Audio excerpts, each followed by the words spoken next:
Australia and Federal Member for Greenway, Miss Michelle Rowland. The Ambassador of Ireland, Her Excellency Fiona Flood. The Ireland Consul General in Sydney, Miss Lorraine Christian.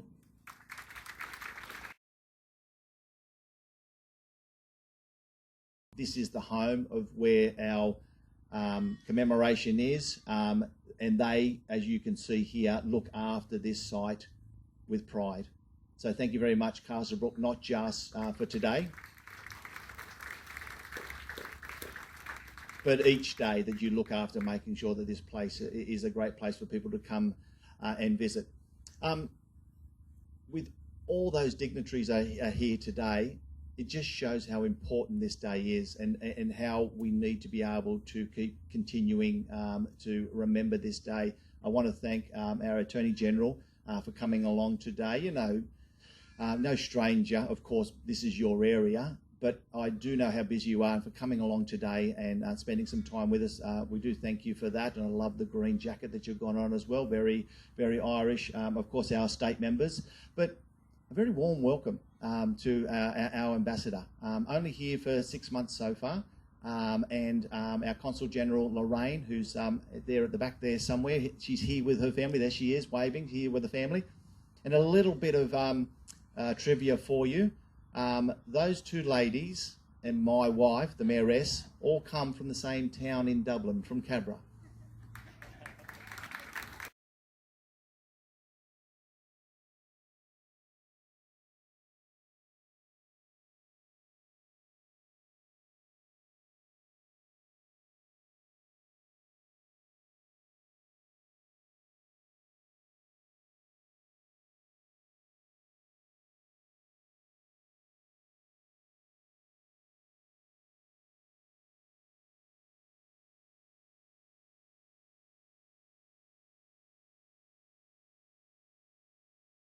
The Ambassador of Ireland, Her Excellency, Miss Fiona Flood.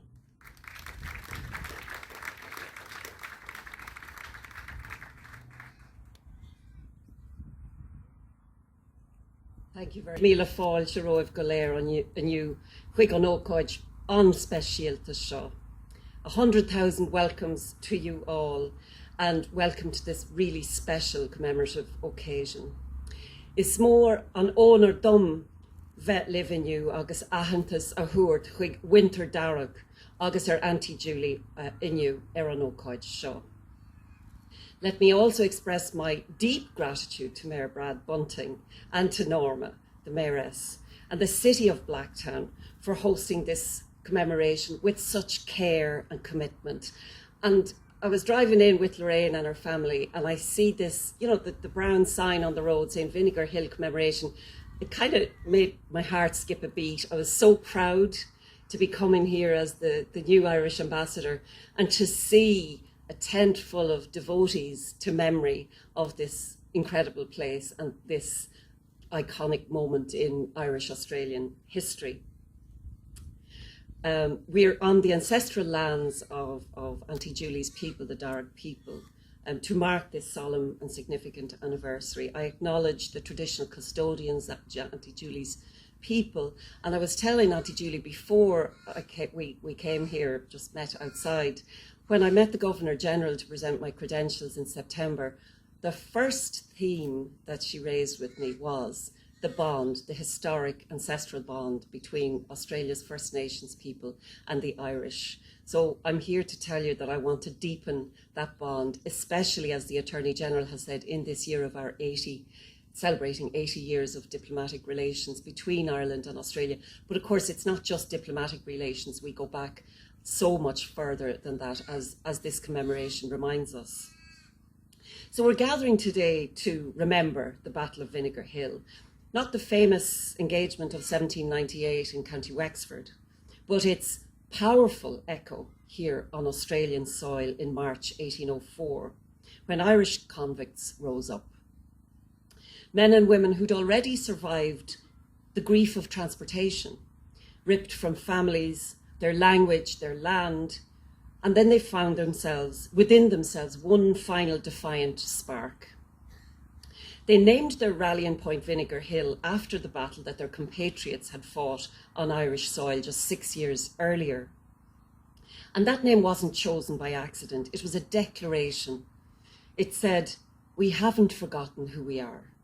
We haven't forgotten where we came from, and we have not surrendered our hope. Their leader, as you all know so much better than I do, Philip Cunningham, a stonemason from Wexford, he had survived the rebellion of 98, and he stood at the head of perhaps 300 or 400 men on that March night. And as the Attorney General and others have said, that the uprising was short, the odds were against them. Within hours, it was suppressed by the New South Wales Corps under Major George Johnston. Cunningham and others were hanged. Many more were flogged. The Crown believed that punishment would be the end of the story. And I want to also acknowledge, as the Attorney General has, the real distressing events that have happened in the past 12 to 14 hours in that context. So it wasn't the end of the story. One of Australia's finest novelists and a proud son of Irish heritage, Thomas Kennelly, has reflected on exactly the kind of men who rose here. He describes those United Irishmen of early New South Wales as, and I love this phrase, angels of enlightenment, because it was part of that era of enlightenment, of course, in Europe. Despite the hardships they endured, and despite their very human flaws, Kennelly says simply, this was not a bad set of forebears to lay down for an Australian people. I think that's a profoundly human, honest and honourable way to think about the Irish impact and contribution to this great country. And coming from one of Australia's greatest storytellers, it carries particular force. And for me personally, to be the Ambassador of Ireland in Australia, it's got to be the best job in the world, because everywhere I go, including, as the attorney said last month when Rossa Fanning visited, and I got this beautiful, poignant story from the Attorney General herself about her affinity with St. Patrick. Everywhere I go, Google doesn't tell me when I Google people before I meet them, oh, and, you know, the Attorney General has an affinity to St. Patrick. Google doesn't tell you. You've got to meet the people face to face and connect with them in person. It's hugely gratifying and hugely honouring for me to be able to awaken and dig out those connections and honour them. Where was I? I'm not losing my part in speech. So I suppose, to be clear about what we're commemorating here today, we're not here to romanticise violence. We're not here to nurse old grievances or pretend that the past was simpler than it was. We're here to honour something more enduring. The idea that even in the most crushing of circumstances, human beings will reach for something better. They'll reach for justice, for freedom, for dignity. Those who stood on that hill in 1804 were imperfect, as are we all. But they were animated by ideals that the Enlightenment had set loose upon the world, ideas of liberty, equality, and the rights of man. And they refused to believe that those ideals were only for the powerful. And as we all know, history sometimes has a way of vindicating those who have suffered for justice. Today, more than 2 centuries on, we are here and they are remembered. And once again, my hat off to the Mayor and Blacktown and all of you who have put an effort and sponsorship into this reviving commemoration. It really is, as they say at home, it warmed the cockles of your heart. So as I say, their names, their courage, their defiance live on in the telling and retelling of this story. And that, I think, is its own kind of victory. Ireland and Australia share a bond forged in hardship. About 40% of the convicts transported to New South Wales were Irish, men and women who arrived not as willing pioneers, but as prisoners of empire. And yet from that bitter beginning, the Irish shaped this nation profoundly. They built its churches, and its Catholic faith is a stamp that's very enduring in Australia to this day. Irish people built its trade union movements, its schools and its hospitals. They gave Australia prime ministers, poets, novelists, affinity ministers like attorneys general, and among them Thomas Kennelly, the great novelist, as I've mentioned, whose pen has done more to keep this history alive than any other. It's worth remembering that transportation to Australia swept up not only petty criminals, but reformers, radicals and rebels, men and women of conscience and conviction. And I often, when I ask Australians about their Irish heritage and they say they go back to the convict, I invite them to invoke maybe one of those 3 R's, rebel, reformer, radical, if they prefer it to convict. The British Empire, in trying to rid itself of unrest, succeeded only in exporting it. And in doing so, planted the seeds of a more spirited, more questioning, and ultimately more compassionate society that Australia has become.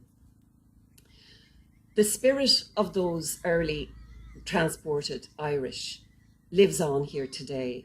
It lives in the Irish Australian community of Sydney, of Blacktown, of other communities across New South Wales and beyond, which continues to honour their heritage with such energy and such generosity.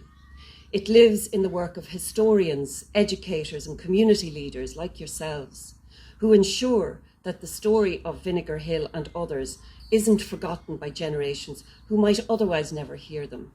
I'm nearly finished. I know it's quite long.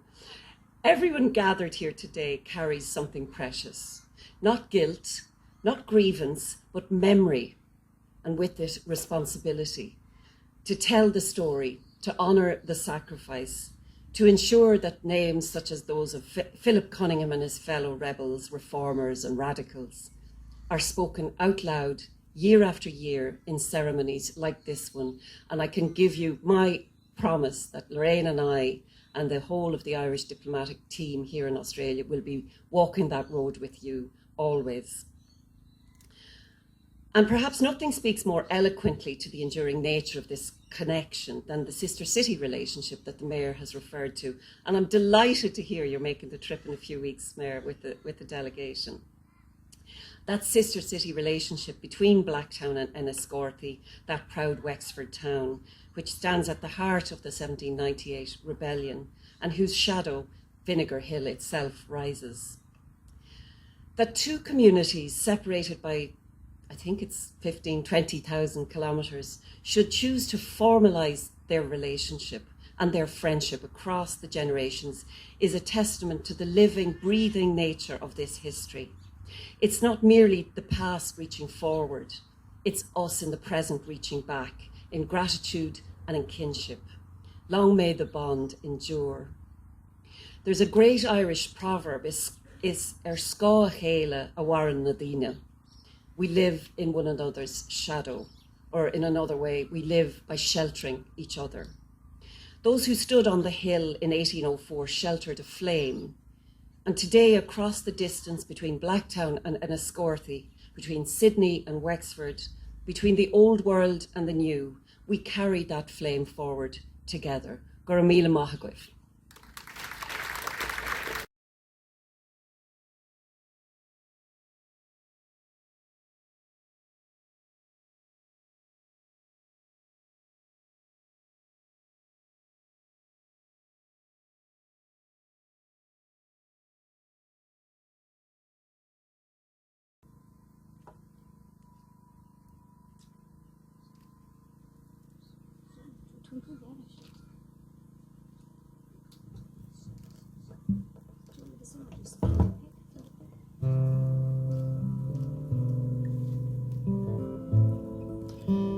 The Attorney General and Member for Greenway, Michelle Rowland.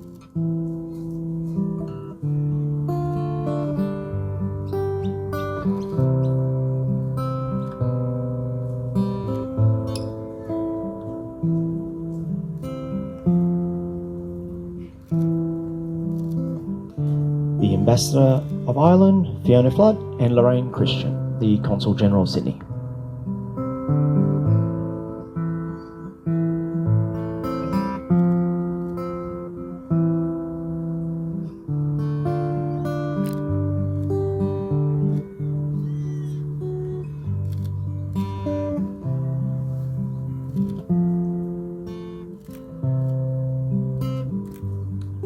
Auntie Julie Jones.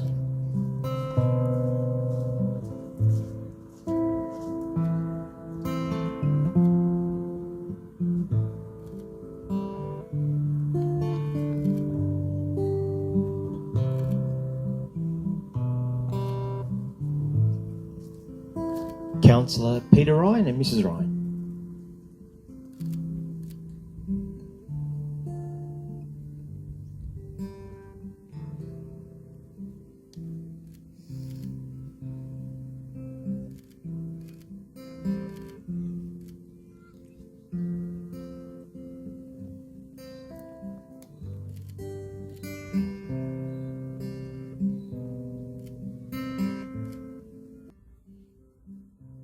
Benny Howland and Rima Howland from BKH Group.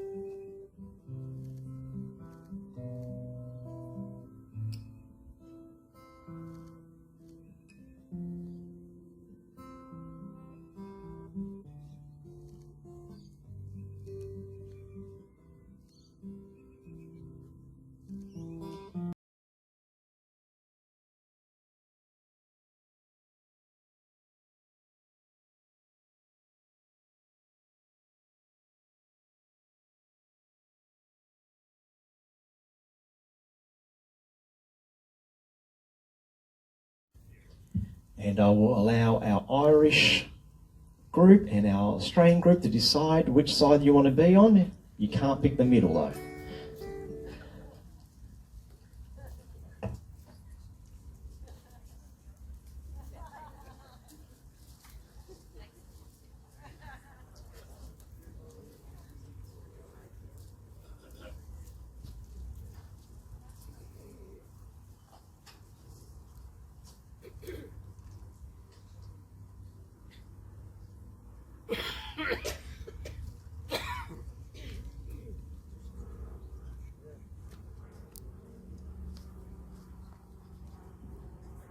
Ladies and gentlemen, can everyone please be upstanding for the singing of the national anthems?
Thank you so much, ladies and gentlemen.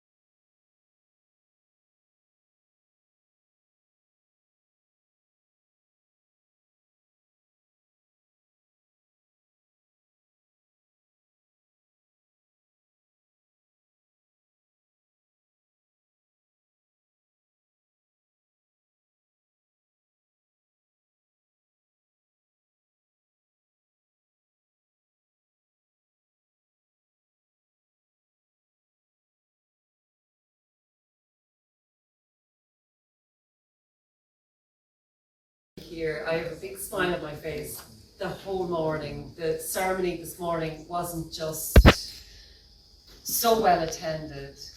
It was moving. It made me so proud to be representing Ireland, a country that's come a long way in the last few decades. In my lifetime, has come a very long way. The other thing that makes me so proud is to see from these little ones, the little kids running around, the next generation of Australians who have an affinity with Ireland and whose parents will keep that affinity alive and well. It's just really, really tingling with excitement and happiness for us, for Ireland, for our relationship with this great country.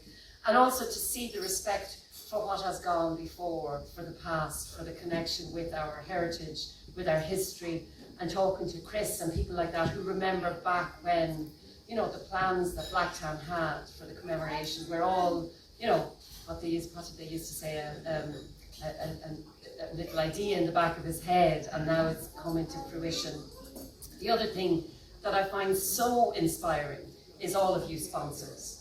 The way you're getting behind, with cold hard cash, you're getting behind this celebration and this commemoration and remembering of what it is to be Irish, to have Irish heritage, to have Irish affinity here in Australia. So thank you all. You make me very proud. I'm very humbled. I'm delighted to be here. And yeah, Kevin, I didn't realise I was speaking again. But anyway, there you go. Thanks so much, everyone.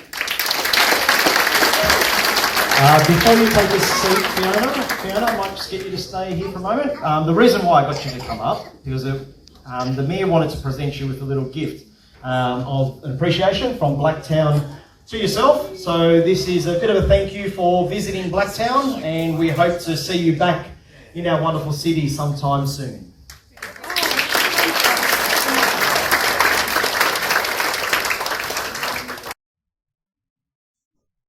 Well, Joe, you certainly have. You've got Her Excellency, the Irish Ambassador to Australia, Miss Fiona Flood. Now, I'm going to let you go ahead with the interview and we'll speak to you on the side. But after looking at that, by God, she can dance. Love the moves. Thank you, Your Excellency. Talk to you soon, Joe. Thank you.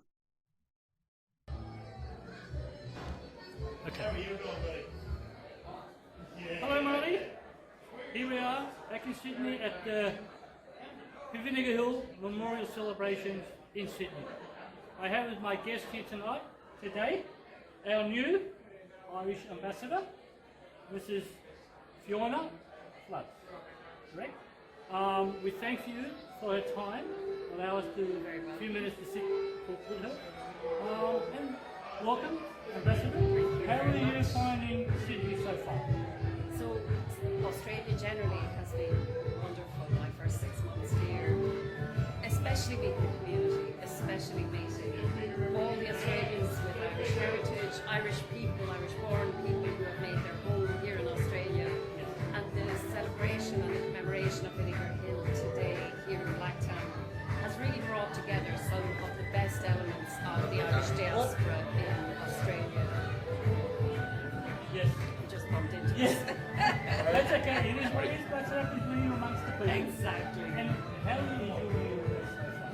With mixing all these locals in Sydney. It's fantastic. You have, well, this morning we had the historical commemoration of Vinegar Hill here in Blacktown. And it was a look back at the history of the Irish from the earliest days of colonial Australia and New South Wales indeed. And then this afternoon we've had a lunch, music as you can hear, dancing, a real celebration of contemporary Irish culture in the heart of suburban Sydney.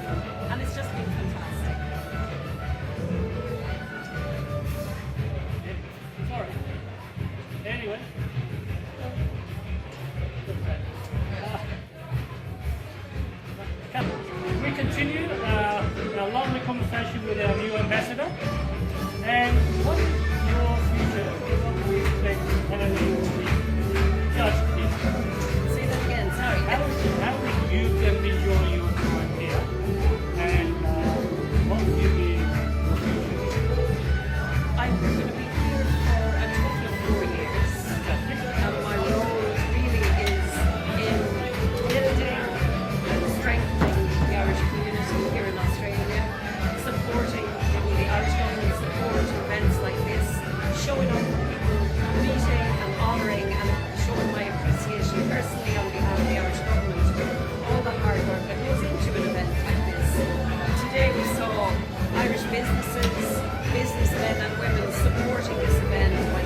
we've seen people coming and going and enjoying the St. Patrick, enjoying the music, enjoying the culture, and being with their family and friends, and it's just very heartwarming. Well, it's fantastic because at least now, even though you're a long way from home, you still feel part of being part of the community because of Irish connection and Irish community throughout Australia.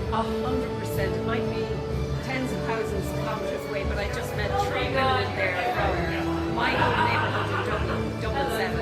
So that's really how small the world is, actually.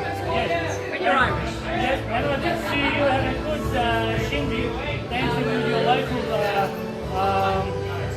Yeah, the musicians play at the Out Triangle for the inner city dubs. There you go.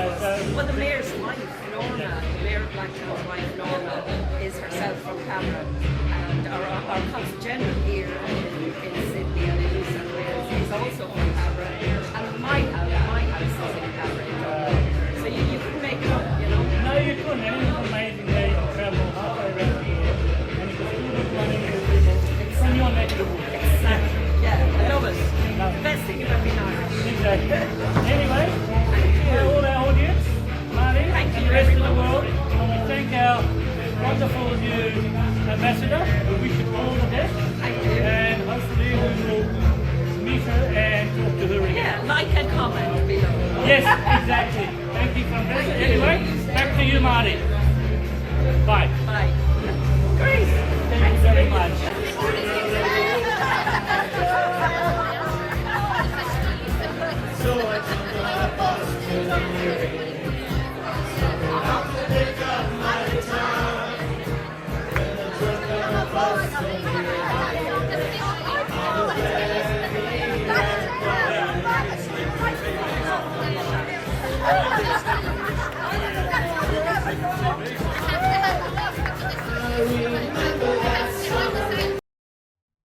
Well, Joe, you had one hell of a day, and you had Elaine McCain on, and Her Excellency.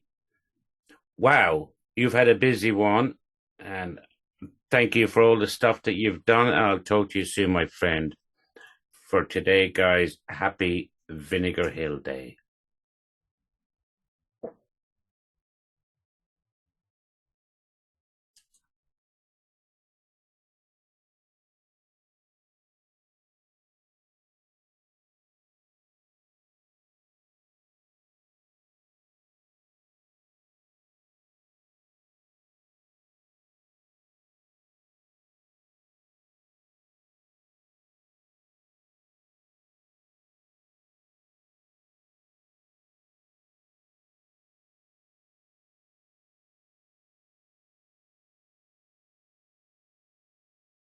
Here we are in Sydney at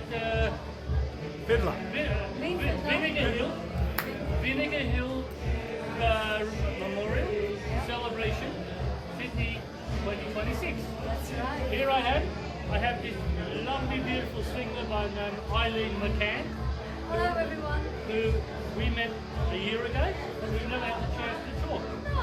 So here we are catching up with her. So, Eileen, it's nice to catch up. Lovely to see you. And we're delighted that you get the chance to sit down and have a talk with you. And how are you enjoying so far today? Actually, I think this has been our best year. Like, we've had the greatest attendance. This event is growing. We're starting to get some great sponsorship. And of course, when the word gets out, people are starting to let each other know, and it's growing. And it's a very important event. Fantastic. And how are you involved in it?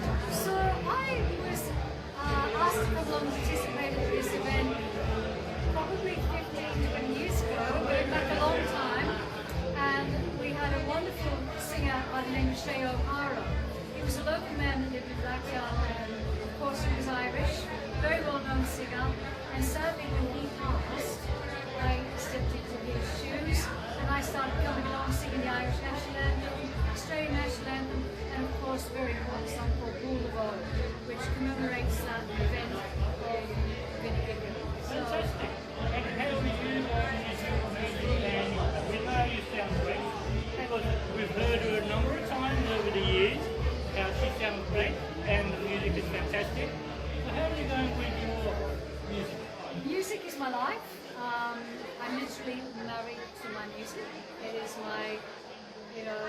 my soulmate in life.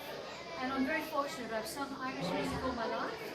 Irish parents, I grew up singing Irish music on the way to school. Ended up becoming a career. And of course, Irish music is in my heart and soul. But I also am a funeral singer during the day, and that's how I survive. And I have been Captain Composer singer for 19 years. So I'm scooting off from this event to go sing on the harbour. Oh, really? And how is your doing the circuit? Yeah, And of absolutely. course, Eileen is in Sydney. Yep. So, you know, she's doing the Sydney circuit. I'm doing the Sydney circuit, yeah, and we've got a lot of gigs coming up for St Patrick's Day. So shows here at the main theatre, shows at Camden Valley Inn, shows up at the New Minor Beach Club, and of course you can catch me on the harbour, singing on the Sydney 2000 every weekend. Fantastic. And do you have any social media names that you'd like to? Yeah, look, if you want to engage my services, just go to funeralsinger.com.au or go sydneyweddingsInger.com.au and you can follow me on Facebook. Fantastic. Fantastic. Eileen, thank you again. Thanks, We Joe. caught up. We had a good chat again. Eileen, and I love this beautiful lady. Anyway, back to you. Thank you. Back to you, Marty. Okay. Thanks a million. Welcome. Bye. Happy Bye. St. Patrick's. Yep. Thank you.